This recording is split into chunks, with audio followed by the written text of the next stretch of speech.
Good morning, students. How are you? Welcome to all of you in physics online class. बेटा हमने 6th ई chapter start किया हुआ है जिसका नेम है Huygens principle and interference of light. ठीक है, तो लास्ट लेक्चर में हमने डिस्कस किया था what is the meaning of interference. ठीक है, टाइप ऑफ इंटरफेरेंस. इंटरफेरेंस कितने टाइप की होती है? 2 टाइप्स, कंस्ट्रक्टिव एंड डिस्ट्रक्टिव. ठीक है, आज हम डिस्कस करेंगे expression for fringe width in interference. मतलब कि जो इंटरफेरेंस के पैटर्न में फ्रिंज फॉर्म्ड होती है कंस्ट्रक्टिव एंड डिस्ट्रक्टिव के केस में, उसकी हम विड्थ फाइंड करेंगे. ओके, जैसे मैंने आपको जूम क्लास में बताया था, लेजर लाइट से ये हम एक्सपेरिमेंट करते हैं. हमारे पास स्क्रीन होती है, स्क्रीन के ऊपर हमारे पास डार्क एंड ब्राइट फ्रिंज होती है.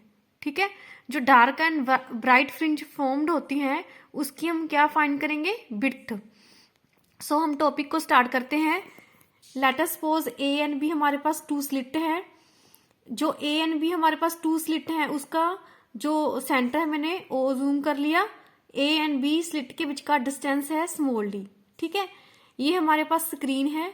ठीक है, तो स्क्रीन के ऊपर इंटरफेरेंस पैटर्न फॉर्म्ड होएगा, मतलब कि dark and bright fringe formed होंगी. हमने डार्क एंड ब्राइट फ्रिंज की विड्थ फाइंड करनी है. तो हमने एक पॉइंट कंसिडर किया, लेटेस्ट पॉइंट पी. ठीक है, तो यहाँ से ए पॉइंट से और बी पॉइंट से जो लाइट वेव है सुपर इम्पोज होंगे पॉइंट पी पे. सो हमारे पास पॉइंट पी पे इंटरफेरेंस पैटर्न फॉर्म्ड होएगा. सबसे पहले हम फाइंड करेंगे path difference between BP and AP. मतलब कि लाइट वेव ए से भी प्रोड्यूस हो रही है, लाइट वेव बी से भी प्रोड्यूस हो रही है. ठीक है, दोनों वेव आपस में सुपर इम्पोज कर देंगी तो पॉइंट पी पे जो इंटरफेरेंस पैटर्न फॉर्म्ड होएगा, ठीक है, तो वो उसके बारे में हमने स्टडी करना है. ओके, तो जो हमारे पास 2 स्लिट है ए एंड बी और जो स्क्रीन है इनके बीच में जो डिस्टेंस है हमने कैपिटल डी कंसीडर किया. ठीक है, तो जो ए पॉइंट है उसको स्क्रीन के साथ मैच किया पॉइंट ई पे, बी पॉइंट को स्क्रीन के साथ मैच किया पॉइंट एफ पे. ठीक है, ओ पॉइंट को स्क्रीन के साथ मैच किया पॉइंट सी पे. ओके, ये वाला टोटल डिस्टेंस हमारे पास डी है. ये वाला डिस्टेंस कितना होएगा? ई सी डिस्टेंस कितना होएगा? D Y 2. And C F distance कितना होएगा? D Y 2. जो हमारा स्क्रीन का सेंटर है और पॉइंट पी है इनके बीच में डिस्टेंस हमने एक्स ज्यूम कर लिया. सो हमारा मेन पर्पस क्या है? पाथ डिफरेंस फाइंड करना है. ठीक है, पाथ डिफरेंस मतलब कि बीपी माइनस एपी. सबसे पहले हम बीपी की वैल्यू पुट करेंगे, देन एपी की वैल्यू पुट करेंगे. ठीक है, बीपी की वैल्यू पुट करने के लिए हम ट्राइंगल कंसिडर करेंगे बी पी एफ. ठीक है, बीपी स्क्वायर किसके इक्वल होएगा? B F square plus F P का स्क्वायर. ठीक है, तो हमारे पास बीपी की ये वाली वैल्यू आ जाएगी. अब हमने B F and F P की वैल्यू पुट करनी है. बी एफ की हमारे पास वैल्यू क्या है? D F P. देखो एफ पी. ठीक है, सी पी डिस्टेंस कितना है? एक्स. एफ सी डिस्टेंस कितना है? D Y 2. So F P distance कितना होएगा? X plus D Y 2. तो हम यहाँ पे वैल्यू पुट कर देंगे. ठीक है, तो हमारे पास ये वाली टर्म है टोटल, इसमें से हम डी को कॉमन निकाल लेंगे. फिर हम यहाँ पे बायनोमियल थ्योरम अप्लाई करेंगे. जब हम बायनोमियल थ्योरम अप्लाई करेंगे तो जो 1.2 पावर है वो आगे आ जाएगी. ठीक है, ऐसे ही हम एपी की वैल्यू फाइंड करेंगे. ये वाले एपी की वैल्यू, एपी की वैल्यू फाइंड करने के लिए हम ट्राइंगल कंसिडर करेंगे ए पी ई. ठीक है, ए पी का स्क्वायर इज इक्वल टू ए ई का स्क्वायर प्लस ई पी का स्क्वायर. ए ई की वैल्यू हमारे पास डी है, ई पी की वैल्यू देखो हमारे पास क्या आएगी? सी पी की वैल्यू टोटल क्या है? एक्स. ठीक है, और ई सी की वैल्यू क्या है? D Y 2. हमने ई पी की वैल्यू फाइंड करनी है. ई पी की वैल्यू क्या आएगी? X minus D Y 2. ठीक है, तो वैल्यू पुट करके उसके बाद हम बायनोमियल थ्योरम अप्लाई करेंगे. बायनोमियल थ्योरम हम पावर को सोल्व करने के लिए अप्लाई करते हैं. अब हमारे पास ए पी और बीपी की वैल्यू आ गई. ठीक है, तो हम यहाँ पे पुट कर देंगे बीपी माइनस ए पी. ठीक है, तो अब हम इसको सोल्व करेंगे. सोल्व करने के बाद देखो जो बीपी माइनस एपी है, मतलब कि 2 लाइट वेव के बीच में जो पाथ डिफरेंस है उसको हम बीटा से भी रिप्रेजेंट कर सकते हैं, एक्स से भी. ठीक है, आपकी प्रदीप की बुक में एक्स से रिप्रेजेंट किया हुआ, बट मैंने यहाँ पे बीटा से रिप्रेजेंट कर दिया क्योंकि एक्स तो यहाँ पे भी है. ठीक है, so beta is equal to X D upon D. अब हम कंडीशन अप्लाई करेंगे constructive and destructive interference. Path difference का हमारे पास फॉर्मूला आ गया X D upon D. This is for constructive interference के लिए पाथ डिफरेंस किसके इक्वल होता है, एन लैम्डा।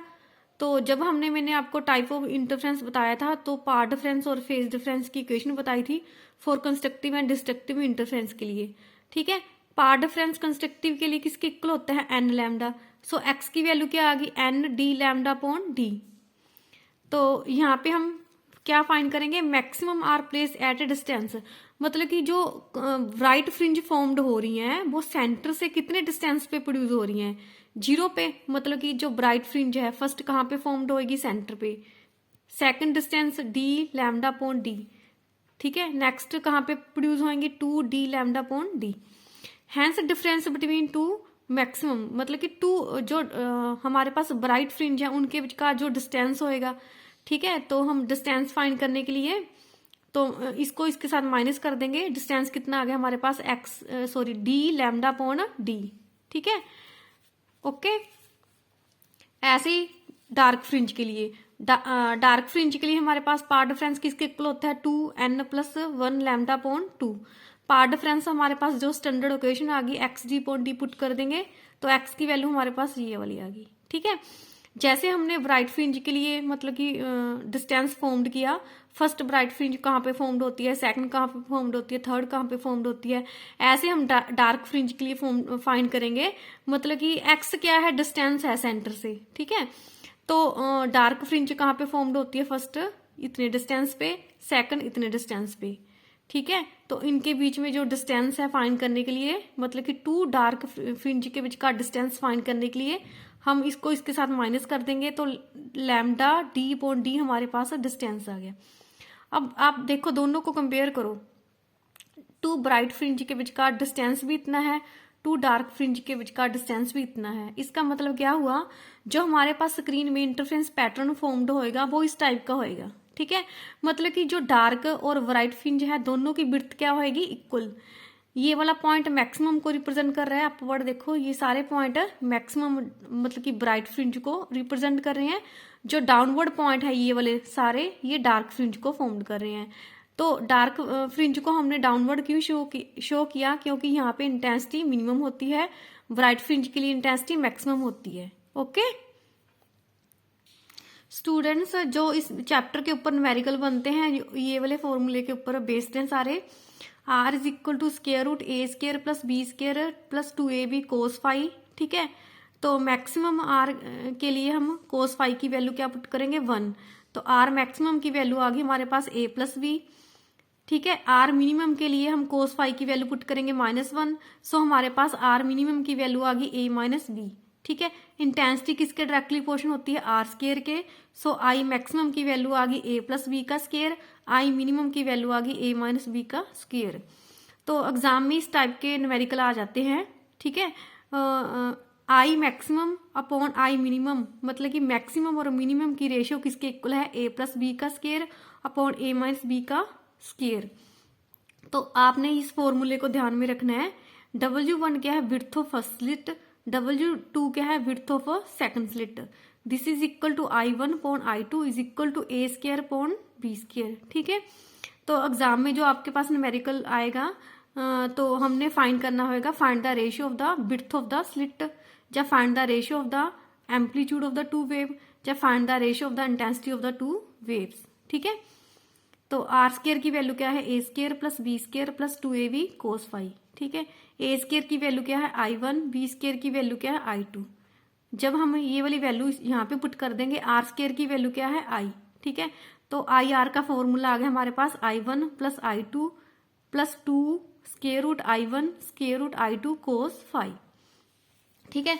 तो आपको कोरेंट सोर्स ऑफ लाइट के बारे में पता होना चाहिए, ठीक है। कोरेंट सोर्स ऑफ लाइट क्या होते हैं, जो कंटिन्यू लाइट वेव एमिट करते हैं, जिनकी सेम वेवलेंथ होती है, जिनकी सेम फ्रिक्वेंसी होती है, या तो 2 लाइट वेव सेम फेज में होती हैं, या उनके विचकार जो फेज डिफरेंस होता है वो कांस्टेंट होता है। जो भी हमारे पास इंटरफेरेंस पैटर्न फॉर्म्ड होता है स्क्रीन पे, इंटरफेरेंस का एक्सपेरिमेंट मतलब कि जब भी हम परफॉर्म करते हैं लैब में, तो जो हमारे पास लाइट आ रही है 2 स्लिट में से, मतलब कि जो सोर्स है लाइट के वो कोरेंट होने चाहिए। इसका मतलब क्या है, जो लाइट आ रही है 2 स्लिट में से, उनकी जो वेवलेंथ है सेम होनी चाहिए, फ्रिक्वेंसी सेम होनी चाहिए, two light wave same phase में होनी चाहिए या कांस्टेंट फेज में होनी चाहिए।